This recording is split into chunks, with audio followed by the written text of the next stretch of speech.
करते हैं जिनकी मुलाकात आपस में हुई है, मिले। ये नहीं है कि ज़माना एक मिले। सही बुखारी में ज़ौफ़ की बिना पर जिन रावियों पे गुफ्तगू की गई है वो बनिस्बत दूसरी किताबों के इसमें कम है। आपने इस किताब का आगाज़ मक्का में किया और 16 साल बाद तकमील मदीनातुल मुनव्वरा में की।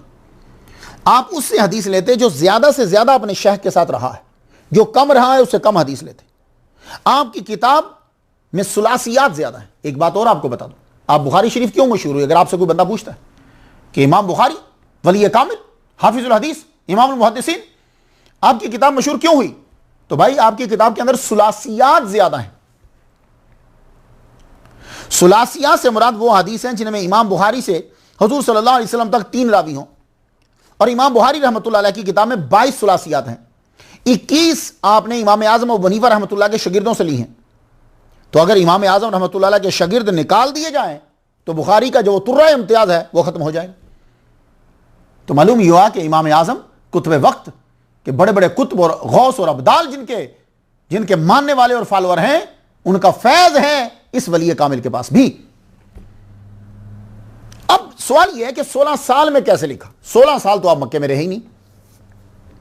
कहते ना आपने बुखारी शरीफ मक्के में लिखी, तो आप तो मक्का और मदीना में 16 साल रहे ही नहीं, तो फिर आपने मक्का और मदीना में कैसे लिख ली? और मक्का और मदीना में तो शोर होता है, ये शोर में बैठकर किताब कैसे लिख ली? लोगों का आना जाना लगा रहता है ना, तो कैसे लिख ली आपने किताब? झमघटा लगा रहता है। तो सुनिए, आपको जब शौक पैदा हुआ कि मैं सहीह अहादीस को इकट्ठा करूं, अब आपने लिखना शुरू किया। लेकिन आपके लिखने का तरीका क्या था? आप पहले एक बाब बनाते थे, बाब बनाने के बाद उसको लिख लेते थे, फिर उस बाब के मुताबिक कुरान की आयत, सहाबा का किसी का कौल, हदीस मुबारका सही, ये फिर उसके अंदर एडजस्ट करते थे। ये था आपका तरीका। तो इसके लिए ये स्टार्ट कहां से करा आपने? ये मक्के से स्टार्ट करा। उसके बाद फिर आप वहां से चले गए, मुख्तलिफ जो है वो शहरों के अंदर आप फिरते रहे, और जहां जाते थे वो मुसवदा लिखते रहते थे। बाब ज़ेन में आया तो बाब लिख दिया, हदीस ज़ेन में आई नीचे हदीस लिख दी, हदीस आ गई तो बाब छोड़ दिया, चलो बाब फिर लिखेंगे, या बाब आ गया तो हदीस नहीं आई तो हदीस छोड़ दी, बाब लिखा रह गया। तो ये आप मुसवदा तैयार करते रहे। जब ये मुसवदा आपका तैयार हो गया तो फिर पलट कर वापस मक्के आए आप। तो दोबारा जब आए तो अब आपने क्या किया कि आपने लिखना शुरू किया उसको। बात समझ में आ रही है आपको? तो उसके लिए आप क्या करते?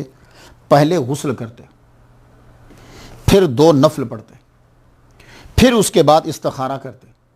इस्तिखारा करने के बाद अब आप बाब और हदीस जो है वो लिख देते। पहले से आपके पास ये मुसव्वदे में मौजूद है, लेकिन उसमें से आप चुनकर लिख रहे हैं। बात की समझ गई? तो अब हदीसें लिखी, ज्यादातर आपने मक्के में हदीसें बैठकर लिखी, हदीस जब लिख दी। लेकिन यहां रुक जाइए, आपने क्या अमल किया? 7275 हदीसें, ठीक है? अच्छा, 7275 हदीसें लिखी, तो अगर हर हदीस पर इस्तिखारा किया है तो यह 16 साल में भी नहीं हो सकता। 16 साल में भी नहीं हो सकता। तो फिर ये क्या चक्कर है? तो फिर मैंने जो रिसर्च की है वो ये है कि 7275 हदीसों में से मुकर्रर निकाल दी जाए तो 4000 बचती हैं। तो हो सकता है कि आप सिर्फ एक हदीस पर, वो चाहे जितनी बार मर्जी आए, पहली दफा उसके ऊपर आप गुस्ल फरमाते पहले, फिर 2 नफल पढ़ते, फिर उसके बाद इस्तिखारा करते, फिर उसके बाद उसको जो है वो आप उसमें रकम करते, लिखते। बात समझ में आ गई? तो इसलिए मैं अर्ज करना चाहूंगा कि फिर आपने क्या किया होगा? ये 4000 पे फिट बैठ रही है बात। तो क्या किया होगा आपने? 4000 मरतबा गुस्ल, 8000 आपने नवाफिल पढ़े, और इस्तिखारा किया 4000 मरतबा। तो मैं हाथ जोड़ के पूछना चाहता हूं लोगों को जो कहते हैं कि हर चीज बिदअत है जो हुजूर ने ना की हो या हुजूर ने ना करवाई हो, तो मुझे कोई आदमी बुखारी का मानने वाला ये बता सकता है कि बुखारी शरीफ में ये लिखा हो, या किसी सहाबी ने ऐसा किया हो, या हुजूर ने कहा हो, या कुरान में लिखा हो कि हदीस लिखते हुए पहले तुमने गुस्ल करना है, फिर तुमने 2 नफिल पढ़ने हैं, फिर उसके बाद तुमने इस्तिखारा करना है, फिर तुमने हदीस लिखनी है? ये बिदअत है कि नहीं है? बिदअत की तारीफ में आता है कि नहीं आता? तो फिर अगर इमाम बुखारी बिदअती हैं तो फिर आप बता दीजिए कि फिर हाल क्या होगा बाकी। तो ये चीज़ें सोचना है, फिरका वरायत नहीं फैलानी, दहशत गर्दी नहीं फैलानी, लोगों को काफिर बना के मारना नहीं है। मसाइल को समझाइए कि देखिए कि अगर हर चीज बिदत है जो हुजूर के दौर में नहीं थी या साहबा ने नहीं की, तो फिर इतना बता दीजिए कि क्या हुजूर ने कहा था कि हदीस से पहले नहाना, हदीस से पहले गुस्ल करना, नफिल पढ़ना, और जो है वो रिवायत जो है वो बयान करने से पहले जो है वो इस्तिखारा करना लिखने से पहले, ऐसा हर चीज नहीं है। तो मालूम यह हुआ कि बिदत बिदत करके कौम को गुमराह मत करो। हर चीज के लिए यह जरूरी नहीं है कि उसके बारे में लिखा हो नाम लेकर के यह करो, नहीं, हर चीज के लिए यह है कि क्या मना किया है कि नहीं, मना होना, सबूत मने का होना चाहिए, मना किया कि नहीं। फिरका वरायत को मत फैलाओ, लोगों को मत बांटो, ये नेक लोगों वलियों से मत हटाओ। देखिए कि लोग अक्सर मज़ारात के ऊपर जब कभी बम ब्लास्ट होता था, ये अभी दाता साहब पे जब हुआ लाहौर के अंदर, तो सारों ने शोर मचा दिया, तो तकरीर और स्पीकर खोल दिए। देखा, अगर दाता साहब में कुछ होता तो ये बम को रोकते ना, दाता साहब में कुछ होता तो इतने बंदे मर गए, जो जायरीन आए थे इनका क्या कसूर था, कब्रों में कुछ नहीं होता, मत वलियों के पास जाया करो। इतने लोगों ने अपना ईमान छोड़ा, इतने लोग जो हैं वो वली से हट गए। ये फिरका वरायत फैलाने वालों ने इस जुमले को इतना आम कर दिया। अब देख लीजिए अब क्या हुआ है, आप लोग देख रहे हैं फेसबुक पे, आप लोग देख रहे हैं यूट्यूब पे, आप लोग देख रहे हैं टीवी पे, खाना काबा के अंदर क्रेन गिर गई और कितने लोग 65 के करीब, मेरी जो तक जो रिपोर्ट पहुंची 65 शहीद हो गए, सैकड़ों जख्मी हो गए।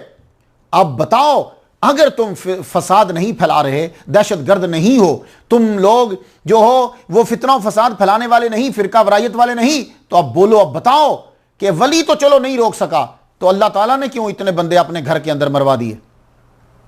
फिर अल्लाह भी कुछ नहीं कर सकता। इन जो गिर गई है, कितने बंदे जो हैं वो शहीद हो गए हैं, तो अल्लाह ताला ने अपने जायरीन को यूं शहीद करवा दिया।